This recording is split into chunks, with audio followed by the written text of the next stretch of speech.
everybody, it's John here, VEDA Day 8. And yeah, I wanted to talk something, trying to make my vlogs a little bit more personal instead of informative or factual.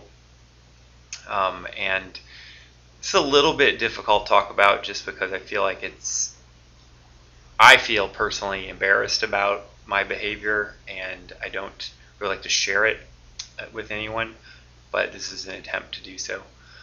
So anyway, I play this game, online game, against other people. It's called Quake Live.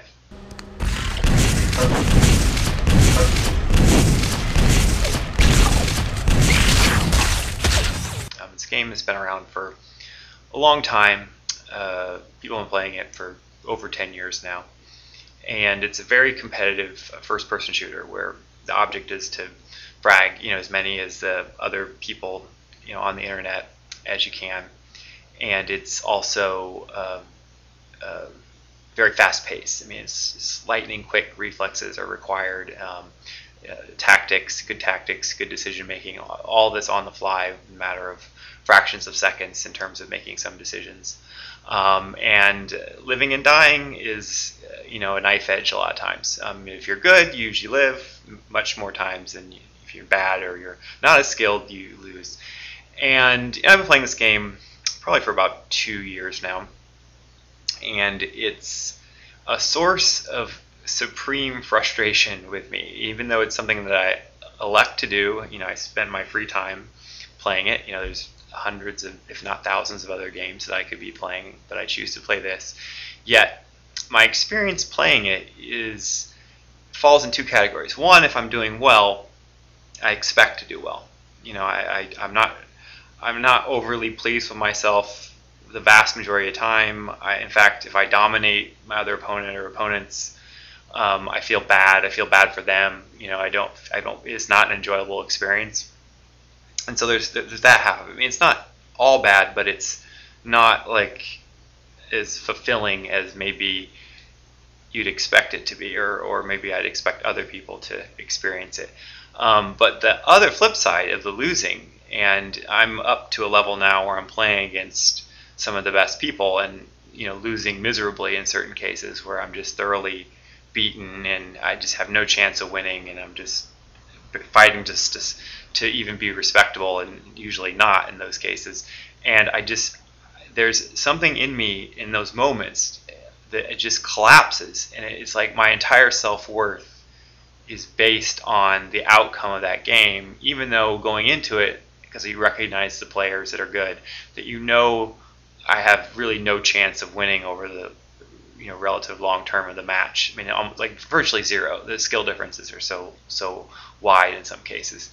And I know the outcome going in, but the process of going through that is so, I guess, the lack of a better word, humiliating. But it's just, there's such a self-worth issue there that in that moment, that's all that I'm worth, is the person being, beaten badly in a video game. And I just, I'm cursing. I'm extremely angry. I'm really not like that. Vast majority of the time, I'm not that type of angry person, but boy, I'm angry, and it stems from that humiliation, and it's just can't. I pride myself on being a skeptical person and a person that can observe and be neutral, but when it comes to my own life and it comes to things that I'm passionate about, that completely goes out the window, and I become my own worst enemy. And I think that little microcosm of the video game is a good reflection of life, because you can watch from the other player's perspective when you're not playing. You can view what they're seeing, and the differences of what I'm doing and they're doing really isn't all that great. And it's interesting that even though my experience feels like it's profoundly different, I'm slightly less accurate. I don't move quite as agilely as I could in the game, and yet I experience it as this wholesale failure that just isn't. I'm not worth anything in those moments. That's how low that I go. I mean, and I quit playing, and I kind of gather myself after half an hour, and I'm okay again. But I still, in those moments, it's just it's a very dark place, and it's a microcosm, like I was saying, of life, because, or my life, I should say, that I think that I see my experiences of going out and, struggling to find work or to find relationships or friendships, whatever, and I think I fail to see how similar the struggle of other human beings are, and I think I understand that intellectually, but when the emotional experience of it actually occurs, all bets are off, and I just kind of collapse, I get so down on myself and so discouraged that everything feels hopeless, and that just kind of keeps happening over and over again, and I've never been able to overcome it, and I don't know how to overcome it. And I've been in therapy for years, and I don't think I really ever could address it in a way that mitigated it in any significant way. I mean, I understand it intellectually, but emotionally is an entirely different ballgame that's almost thoroughly out of my control, and it's sad.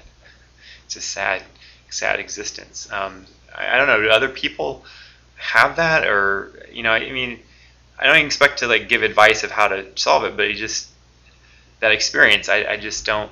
I can't overcome that, or I haven't been able to overcome that. So anyway, I'll see you guys tomorrow. Bye bye.